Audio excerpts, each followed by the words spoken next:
ikke de samme penge at lave film for, så vi skal jo på en eller anden måde forsøge at få profileret vores film på en anden måde end ved nogle meget, meget store lancerings- og markedsføringsbudgetter.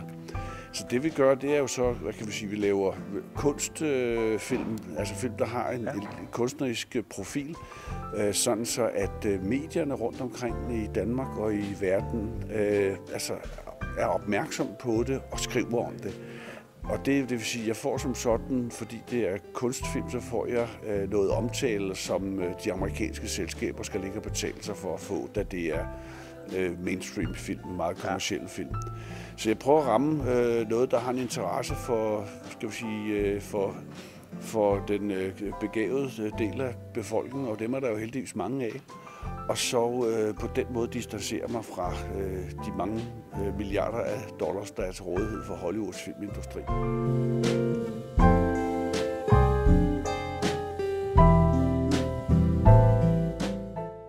Altså, jeg synes, at vi er meget forkælet herhjemme i Danmark. Vi får jo blandt andet statsstøtte til at producere vores film.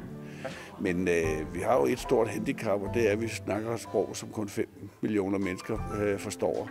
Så hvis jeg kunne lave de samme film og lave dem med amerikansk baggrund, så havde jeg jo alt andet lige et sprog, de fleste i hele verden forstod.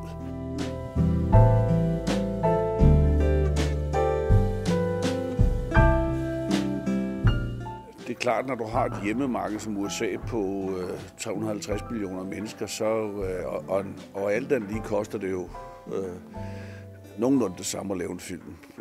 Så i de rent skrabede omkostninger, så ved jeg godt, at amerikansk film er dyre, fordi stjernerne får mange flere penge, og lancering og markedsføring er dyre.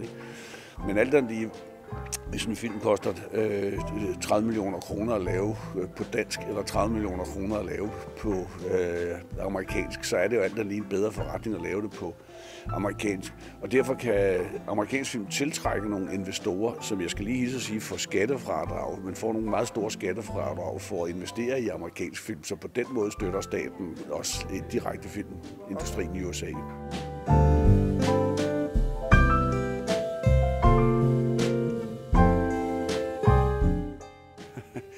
Ja, Klovn må vi indrømme, at vi troede var så dansk i dens humor, og at vi ville have svært ved at sælge den i udlandet, men der er vi altså blevet overrasket. Og igen i USA blev den jo faktisk ret godt modtaget.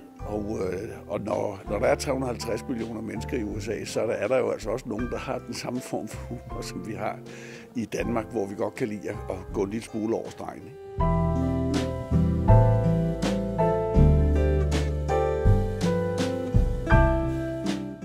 Vores udfordring hver dag, da biografgængeren betaler det samme for at se en amerikansk film, der måske har kostet 0,5 milliard kroner at lave, som en dansk film, som har kostet 15 millioner kroner at lave.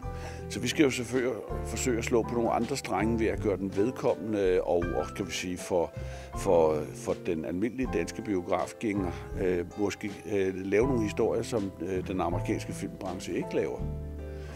Men, og det går jo sådan set meget godt lige i øjeblikket. Vi har jo rekordår i år for dansk film, så laver vi de rigtige historier, så vil folk hellere se noget, der er nært ved dem, og noget, de forstår og har en eller anden form for betydning for deres liv, end måske at synke fuldstændig hen i Hollywoods drømmeverden, ikke?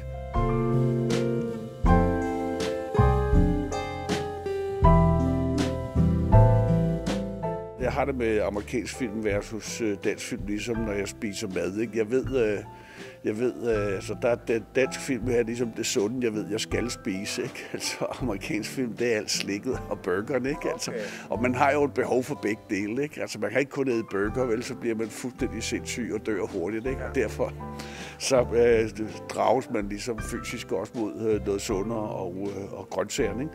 Så det er lidt den der kombination, at man har lyst til at svine sig lidt i vingummi og lakrids og popcorn en gang imellem, og så er det altså en amerikansk film, man ser, og så nogle andre gange, man trænger til noget sundt og nærende, og så ser man en dansk film.